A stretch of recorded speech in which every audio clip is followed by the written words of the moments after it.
Hey, how's it going, everyone? I want to start the video out by saying that there is no spoilers in the video. It's just me driving around on a character, just doing some side content, some bounties, and some small opening side quests. That said, we're going to pick up from the last post. I'm diving back into Borderlands 4, but this time I want to take a deeper look through the lens of Enfield, Nelson, Smith's, and Tuska's understanding video games. There's a lot more going on in this game than just fast-paced action and chaotic humor, though. I've been thinking about how the game reflects on some of the academic concepts we had from chapters 5, 6, 7, and 8, covering everything from the aesthetics, narrative, cultural context, and emotional impacts of the game. On the surface, though, Borderlands 4 still brings all of the madness, wild gunfights, outrageous dialogue, and over-stylized comic book look.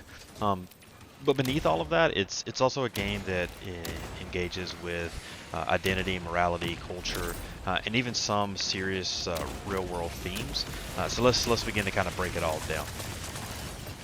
Right from the get-go, Borderlands 4 makes a visual statement with the cel-shaded style like previously discussed, which makes it very much alive. With the exaggerated environments and the over-the-top characters that almost leap off the screen, it's not going for realism, it's going for style, and that style gets an emotional tone, and it keeps it through the entire experience. In Chapter 5, Understanding Video Games, it defines aesthetic as not just how a game looks, but how it's visual on audio, and how it all feels to evoke emotion. I think this game actually nails that pretty well. Whether it's intense color palettes or ridiculous sound effects, or we'll say more punk rock, simplistic UI, the whole presentation says to not take the game too seriously, but also to pay attention. Playing as one of the new Vault Hunters in the background, Amon. He's a half cybernetic powerhouse with an unsettling grin. It's pretty immersive straight off the bat, and to be this huge monstrosity of a guy in such a strange world. That said, it is funny, but it is also it does hint at something a bit darker. And the main villain is kind of like a cult leader that rules the entire planet and kind of controls everyone.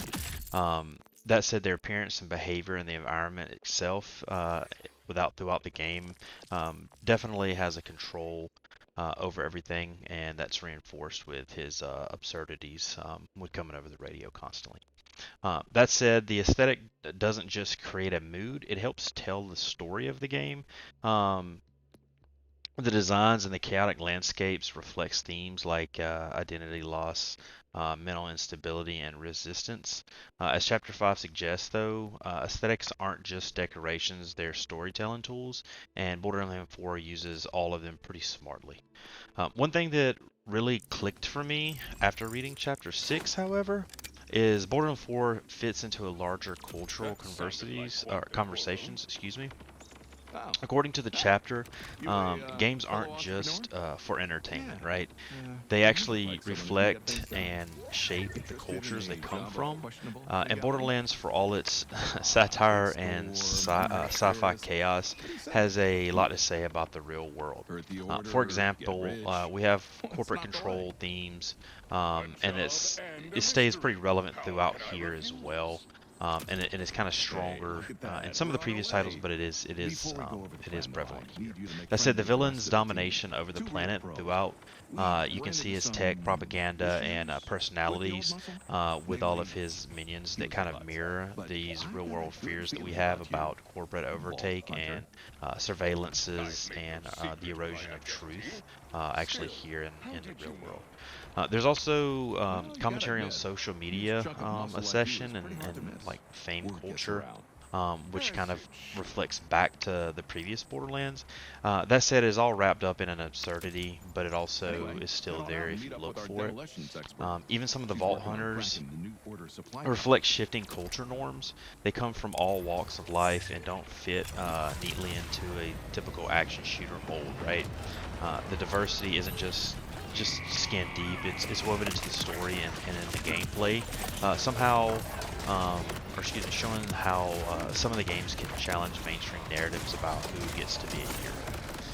So in terms of cultural significance, Borderlands 4 is more than a loud, chaotic shooter. It's a game that mirrors modern anxieties, values, and power structures, even if it does so while cracking jokes along the ride.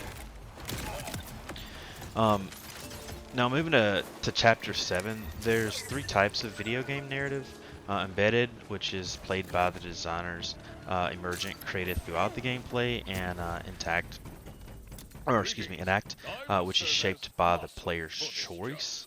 Borderlands 4 blends Great, all another three of newbie. these in pretty a Hear anything surprisingly about effective thermonite way, trick right? exo compounds? Um, Blast the embedded radioactive story though analysis? is a Bomb compelling is shit? pretty compelling this time. Not that I know You're of, but I navigating a do not world know recovering that I do not know. from destruction Good, while because that's chasing my rumors job. of When it Lilith comes to explosives, and dealing with your a villain job who is to can follow pretty much wrap directions. reality, Sounds easy, but the last or guy had excuse me, some warp issues. reality. Issues that got him blown up into There's tiny little deep lore pieces. here though, So I'm gonna exploring walk you through through cracking some cutscenes, more echo today. logs, and other You think you character can handle that, interactions. hotshot? I found myself pretty genuinely Certainly. curious about the All backstory, right, especially the then check out the villain's plot. motivations itself, and kind of why You should see a bunch of he complicated is doing switches. what he's doing, It may which look confusing, I find trust me, kind of I know what rare I'm doing. for looter I'll call out shooters. instructions. You Emergent do what narrative I really say shines in when I co-op say it. though.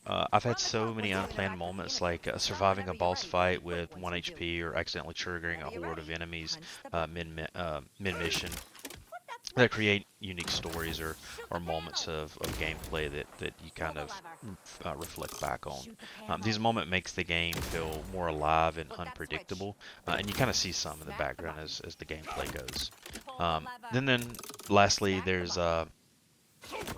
enact Flip that narrative. switch. This is where Borderlands Wow. 4 takes a step Hardly forward. impressive, I but had it's to good make enough. an actual moral Welcome decision aboard, sometimes I when guess. doing a mission You could call and me kind of Kilo. deciding to I am to called save a Babe. village or chase down someone For on the now. planet.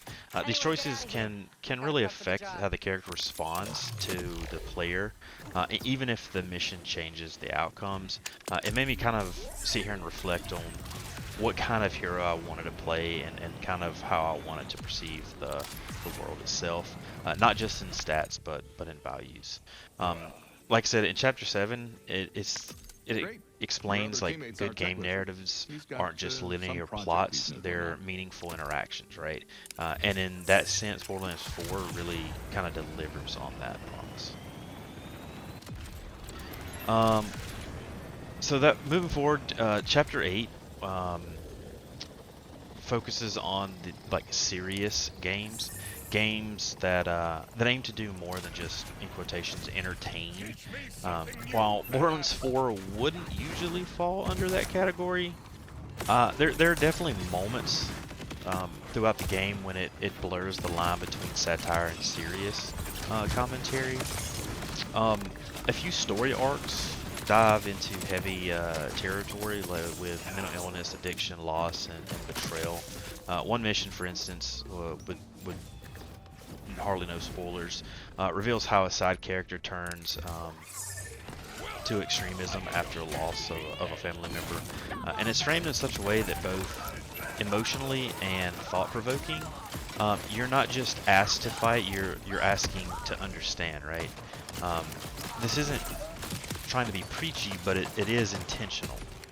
Those moments do remind the player that even in a wild, absurd world, right, actions have consequences, and a lot of the NPCs and non-playable characters do have quite a bit of depth.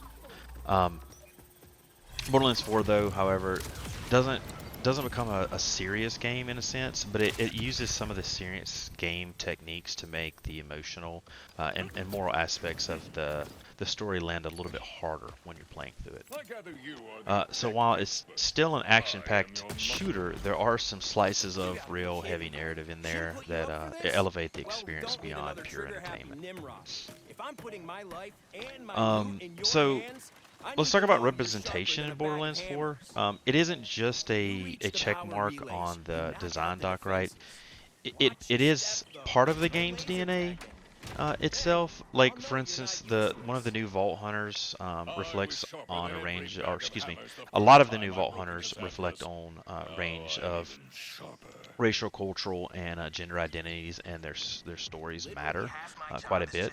A standout one for me is a non-binary AI enhanced assassin, right? Um, while he may not be in all of the Borderlands, he is there and trying to figure out identity, memory, and autonomy without reducing into to really just being there for stereotype, right? There are full, rich characters with their own arc, goals, and personal conflicts. However, it is also kind of Perfecto. I representation. guess I'm Excuse in me, it too. is the I'll kind of go check with the representation boss. Chapter 8 See you reflects there. on with racial Hey, by the diversity, way, they call me meaningful and Glitch. but You not got a handle? productive. When I was Um, 4, I was what I called do King appreciate most Who's though about Tribe Borderlands 4 Shatters. But on my name is it day, doesn't you just turn can call me representation into a Bob. big moment. It's a part of the world, and it Wow, says a real lot name, about huh? diversity. Rookie Um, mistake. and doesn't just have to explain it. Kind of a It's pain. there and it's an integral part of the game itself, and it's pretty natural.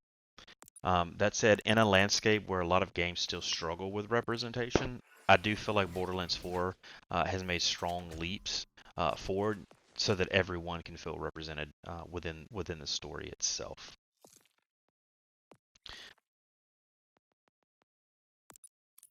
That said, of course, no online experience is perfect, and Borderlands has been far from perfect from this.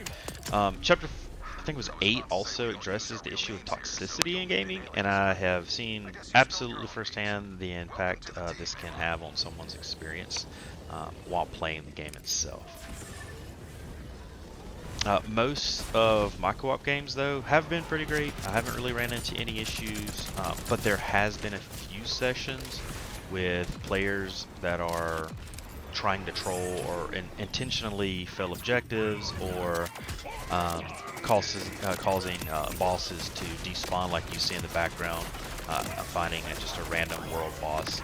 If you leave the bubble, the boss despawns, so you do have issues with people trying to sabotage the game itself. Like I said, most of them aren't too bad. That said, it can be jarring and it kind of totally will break the immersion of the game. It's one of those reminders that no matter how good a game actually is, the community can make or break an experience when playing any kind of online game. To its credit, though, however, Borderlands 4 does include tools to, like I said, mute, um, report, and get rid of these issues, and it tries to encourage cooperative play. But the emotional hit of running into toxicity is definitely real. As the chapter points out, toxic behavior doesn't just hurt individuals; it's kind of a poison to a broader community. Um, that said, gaming spaces need more meaningful. I do believe gaming spaces need more thoughtful design to promote respect and inclusivity. Well, Borderlands 4 is fun. It still operates within an online ecosystem that absolutely needs quite a bit of work. That said, after sinking more time into Borderlands 4, I've come to appreciate how much it's doing under the surface. Yes, it is just a bombastic looter shooter filled with humor, chaos, and cartoon violence, right? But it is also a game with multiple layers. Um, it uses aesthetics like seen in Chapter 5 to set tone and tell a story visually. Uh, and it comments on the culture we live in Chapter 6, especially around power, control, and identity. And it delivers a narrative experience that that are interactive with personal and character development, like in Chapter 7. And finally, it occasionally dives into a serious themes that actually will catch you off guard, like in Chapter 8. Um, Adding to that, though, that thoughtful, responsive representation as a reminder of challenges of online toxicity, and you've got a game that's more than just fun; it's meaningful. Um, so, thanks for playing along with me, and can't wait to see everyone else's posts. Thanks.